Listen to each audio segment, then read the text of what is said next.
LG കായം ഇപ്പോൾ 20% more കായം എന്നാൽ കൂടുതൽ രുചിയും കൂടുതൽ മൂല്യവും. മോനെ, നിനക്ക് നിന്റെ ഇടത് കാൽവിരൽ ചലിപ്പിക്കാൻ പറ്റുന്നുണ്ടോ? എന്തൊക്കെയാ അമ്മയെ പറയുന്നേ?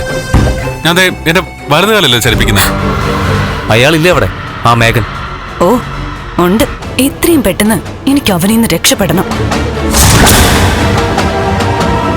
എനിക്ക് പെൺ സുഹൃത്തുക്കൾ മാത്രമല്ല, ആൺ സുഹൃത്തുക്കളും ഉണ്ട്. അവരോട് സംസാരിക്കുന്നുണ്ട്. എന്താ കുഴപ്പം? അവരോട് സംസാരിക്കാം, ബൈക്കിൽ കയറി പോവാം. എടി, അതിനൊന്നും ഞാൻ എതിരല്ല. പക്ഷെ നീ പോയത് അവനോടൊപ്പോ. എടി, നിന്നെ ഇപ്പൊ വിളിച്ച അവനോട്. അല്ല അല്ല അല്ല, തെറ്റ് ചെയ്തിട്ട് കള്ളം പറയുന്നുടി. നിന്നെ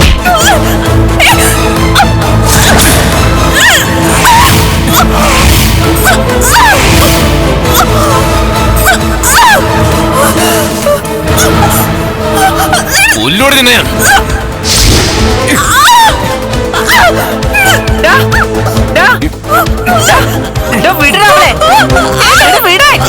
എന്താടേ കാണിക്കുന്നേ?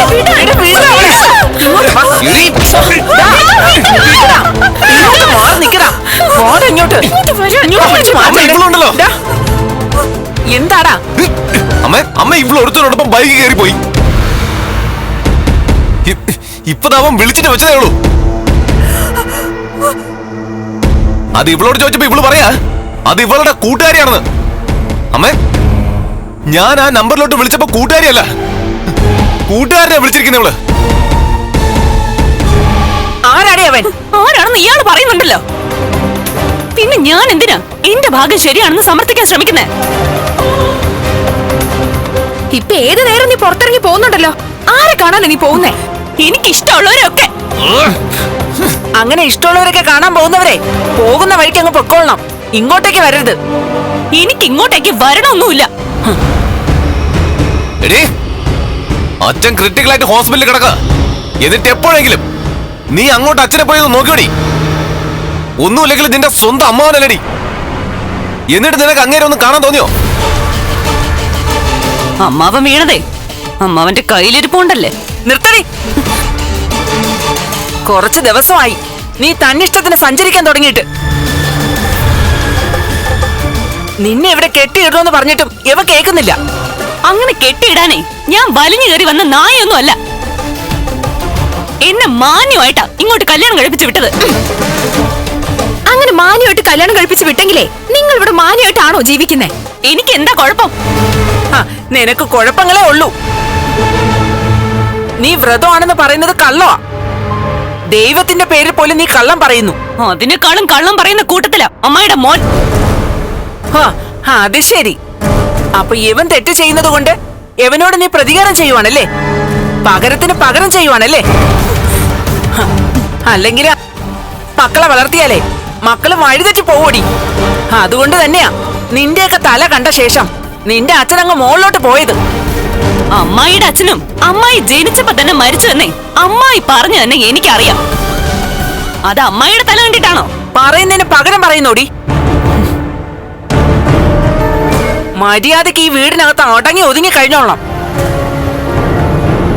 ഇനി നീ പുറത്തേക്ക് പോകാൻ പാടില്ല. അങ്ങനെയൊന്നും ആർക്കും എന്നെ തളച്ചിടാനൊന്നും പറ്റില്ല.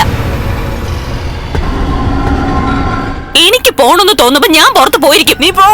ആ പോടി. പോവോ.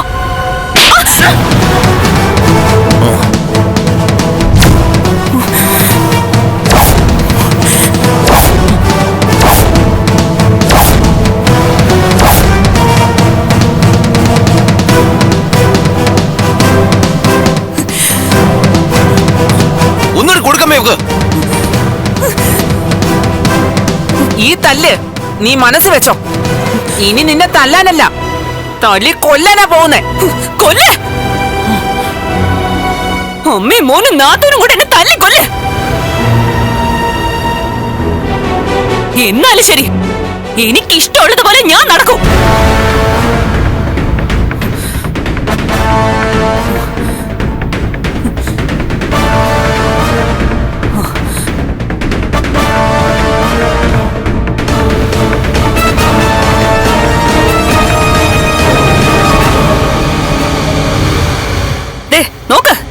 മോന്റെ ലീലാവിലാസങ്ങൾ നോക്ക്. കാമുകിയുടെ വീട്ടിലെ അവളെയും അവളിൽ ജനിച്ച കൊച്ചിനെയും കാണാൻ പോയപ്പോ നാട്ടുകാർ തടഞ്ഞു വെച്ചതാ. കാണ് ഈ വീഡിയോ.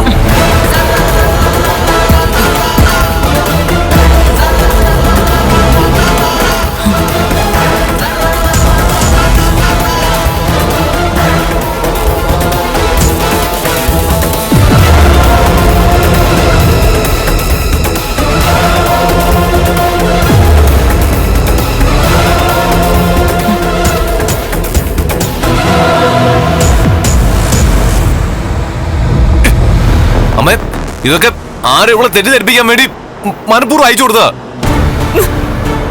മനഃപൂർവ്വം ഒന്നും അല്ല. ഈ പെൺകുട്ടിയായിട്ടുള്ള ഫോട്ടോ എനിക്ക് അയച്ചു തന്നപ്പോ അത് കണ്ണേട്ടിന് ആർക്കോ പൈസ കൊടുത്ത് ചെയ്യിപ്പിച്ചതാണെന്നാ നിങ്ങൾ പറഞ്ഞത്.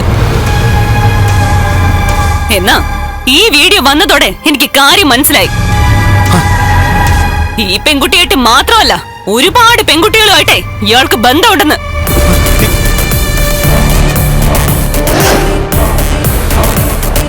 അമ്മ മാത്രം വളർത്തിയതാണല്ലോ എന്റെ തകരാറ്. ഇയാളെ വളർത്താൻ ഇയാളുടെ അമ്മയും ഇപ്പൊ ഹോസ്പിറ്റലിൽ കിടക്കുന്ന അച്ഛനും ഉണ്ടായിരുന്നല്ലോ. എന്നിട്ട് എന്താ ഇയാള് നന്നാവാത്തെ? ഇയാൾ എന്തുകൊണ്ടാ കണ്ണിക്കണ്ട പെമ്പിള്ളാരുടെ പിന്നാലെ നടക്കുന്നത്? എന്റെ ഏട്ടത്തിയുടെ കയ്യിന്ന് കൊരണ താടി പോലും കിട്ടിയിട്ടുണ്ട് ഇയാൾക്ക്. ഇല്ല, നിർത്തുന്നില്ല. എന്നെ കുറെ പറഞ്ഞതല്ലേ നിങ്ങളുടെ അമ്മ. ഇനി എന്റെ ചോദ്യങ്ങൾക്ക് മറുപടി പറയട്ടെ. ചെറുപ്പക്കാര് പിള്ളേരാകുമ്പോ കുറച്ചൊക്കെ ചുറ്റിക്കളി ഉണ്ടാവും. കല്യാണം കഴിഞ്ഞ ശേഷം ഇവൻ എങ്ങനെ ജീവിക്കണേന്ന് നോക്കിയാ മതി. ഇവിടെ നിങ്ങൾ കല്യാണം കഴിഞ്ഞ ശേഷമാ കണ്ണിക്കണ്ടവന്മാരുടെ ബൈക്കിന്റെ പിന്നാലെ കയറി പോകുന്നത്. ഞാനീ കാണിച്ച വീഡിയോ ഉണ്ടല്ലോ, അതും ഇയാളുടെ കല്യാണം കഴിഞ്ഞ ശേഷം പോയപ്പോ എടുത്തതാ. ഈ അടുത്ത സമയത്ത്. ഇതൊക്കെ ഇവക്ക് അയച്ചു കൊടുക്കുന്നത് ആ മാർഗോയാ, ഇവളുടെ പുതിയ കാമുകൻ. ആരും എടുത്ത് അയച്ചോട്ടെ. കണ്ടതൊക്കെ സത്യമല്ലെന്ന് നിങ്ങൾ പറയുവാണെങ്കിൽ ഇവളെയും ഇവളുടെ ഈ കുഞ്ഞിനെയും ഈ വീടിന്റെ മുമ്പിൽ കൊണ്ട് നിർത്തിയിട്ട് ഞാൻ സത്യം പറയിക്കും. നീ കണ്ണി കണ്ട പയ്യന്മാരുടെയൊക്കെ പിന്നാലെ ചുറ്റി തിരിയുമ്പോഴേ നിന്റെ കഴുത്തിൽ ഇവൻ കെട്ടിയ താലി ഉണ്ടെന്നുള്ള ചിന്ത വേണോടി. ഭർത്താവ് കെട്ടിയ താലി കഴുത്തിലിട്ടോണ്ടേ നല്ല കുടുംബത്തിൽ പറഞ്ഞ പെമ്പിള്ളേരൊന്നും തെറ്റ് ചെയ്യില്ല. അതെ, ഞാൻ നല്ല കുടുംബത്തിൽ പറഞ്ഞ പെൺകുട്ടി അല്ല. അതുകൊണ്ട് എനിക്ക് ഇയാളുടെ ഈ താലി വേണ്ട.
താലി കഴുത്തിലില്ല.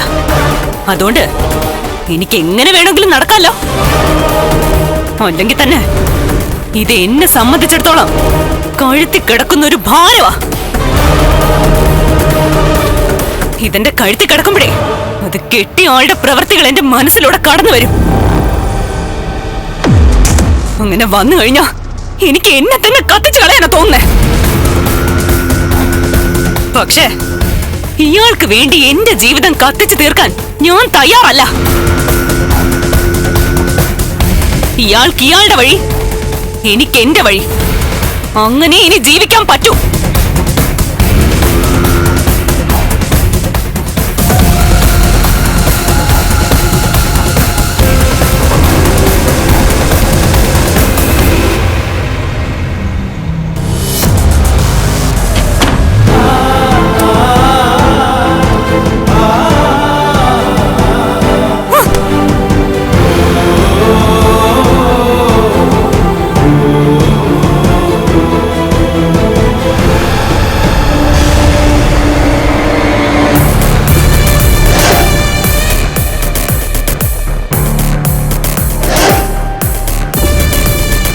എന്തുവാടാ ഇതൊക്കെ? അമ്മേ, അവളുടെ മനസ്സിനെ ആരൊക്കെ ഇളക്കി വിടുക. എത്ര ഇളക്കി വിട്ടെന്ന് പറഞ്ഞാലും ഇതുപോലെയുള്ള വീഡിയോ ഒക്കെ കണ്ട ഏതെങ്കിലും പെൺകുട്ടികളെ സഹിക്കോടാ? അവള് പോണെങ്കി പോട്ടമ്മേ. ഇങ്ങനെ ഒരുത്തി ഇനി ഈ കുടുംബത്തിൽ വാഴില്ല. അങ്ങനെ അവളെ വിട്ടു കളയാൻ പറ്റില്ല മോളെ. എടി, ഇനി അവള് പോയി കഴിഞ്ഞാൽ നിന്റെ ഭാവി കൂടി അവതാളത്തിലാവും.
മേഘനും മഞ്ജുവും തമ്മിലുള്ള കല്യാണത്തെ നീ തുടക്കം മുതലേ എതിർത്തതാ.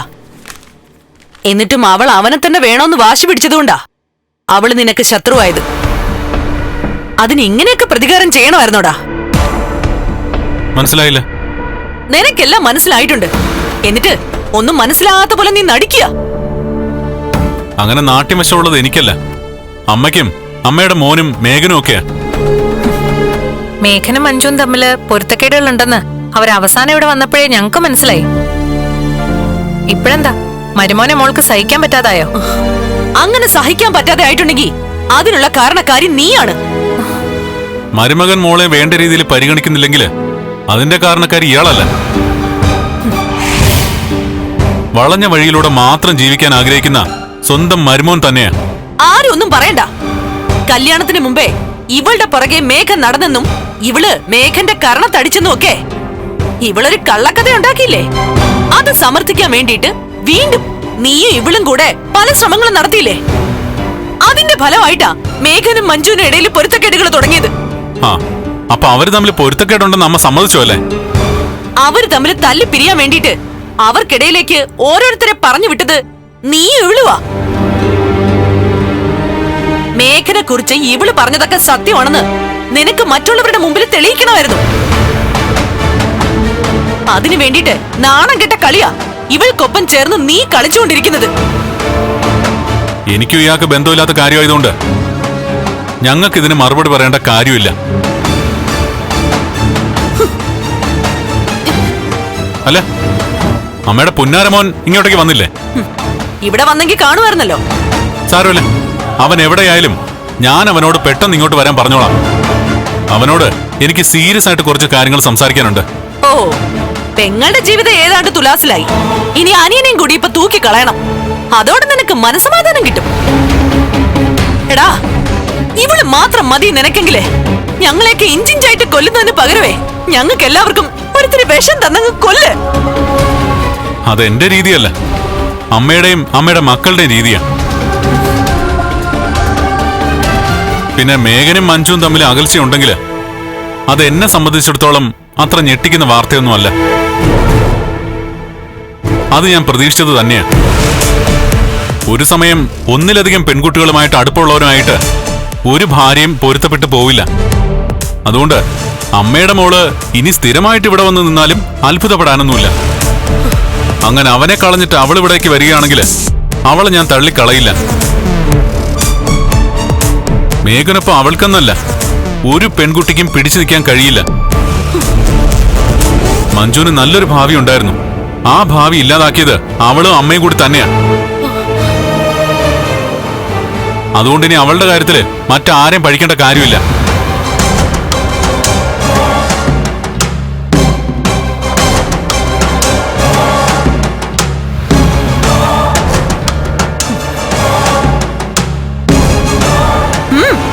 ചെല്ല് ചെല്ല്, അവന്റെ ചെവിയിലേ വേണ്ടാത്തതൊക്കെ ഇനി ഓതി കൊടുക്ക്. അങ്ങനൊരു ശീലം എനിക്കില്ലമ്മേ. അതുള്ളവരാ ഇടയ്ക്കിടയ്ക്ക് ഇങ്ങനെയൊക്കെ പറയുന്നത്.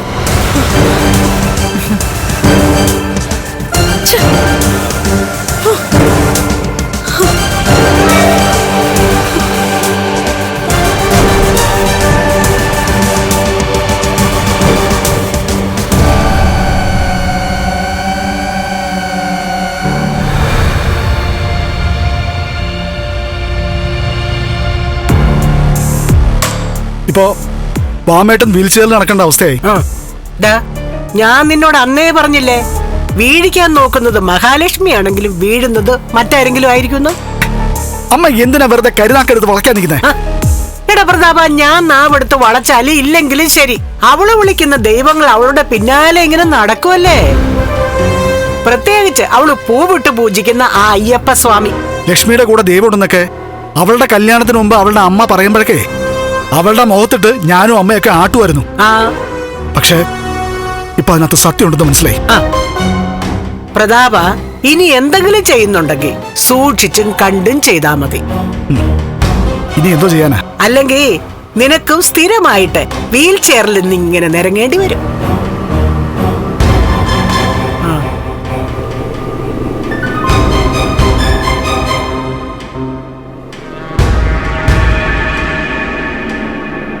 വരുന്നുണ്ട് വരുന്നുണ്ട്, അമ്മാവനൊപ്പം തട്ടുപൊളിച്ചു വെച്ച അനന്തരവൻ.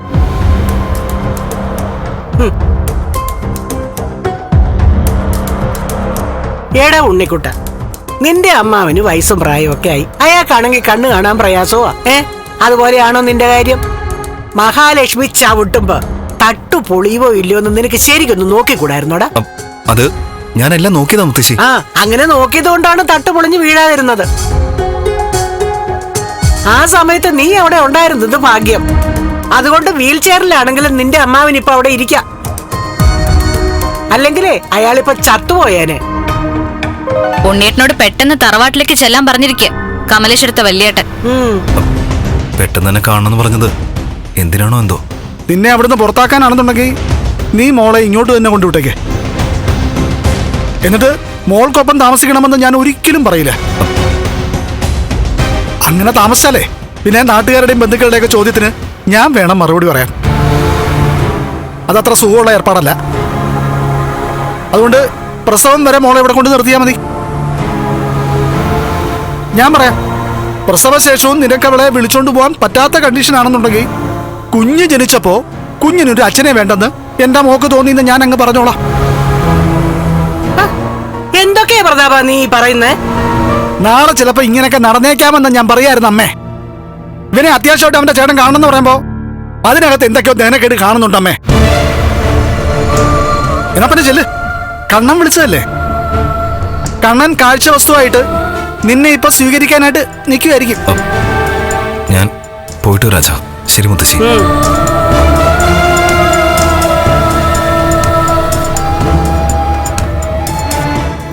അവനാകെ വശം കെട്ട് നടക്കുക, അതിന്റെ മുകളിൽ ഇങ്ങനെ കുത്തരുത്. അപ്പൊ പിന്നെ ഈ പറയുന്ന ആള് കുത്തുന്നതോ? ചില നേരത്ത് അവന്റെ കഴിവുകേട് ഓർക്കുമ്പോ ആരാണെങ്കിലും അങ്ങനെയൊക്കെ പറഞ്ഞു പോകത്തില്ലേ? കരുണ, നീ എന്നെ എന്ത് വേണമെങ്കിലും പറഞ്ഞോ. പക്ഷേ നിന്റെ അച്ഛനും മുത്തശ്ശിയൊക്കെ എന്നിങ്ങനെ കുത്തുവാക്കുകൾ പറയുമ്പോ നീ ഇങ്ങനെ കേട്ടോണ്ടിരിക്കുന്നത് വലിയ കഷ്ടം. അവരൊക്കെ പറയുന്ന സത്യമല്ലേ? പിന്നെ അത് പറയണ്ടെന്ന് ഞാൻ പറയണോ? ഇനി അങ്ങനെ പറഞ്ഞാലും അവര് പറയും.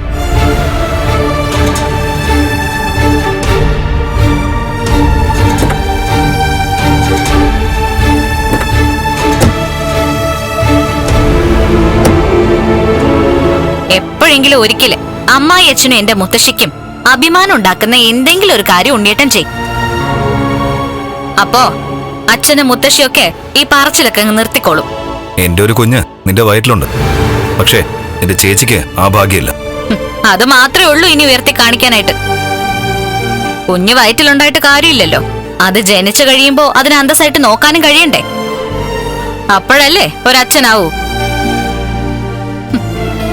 വണ്ടി എടുക്ക്.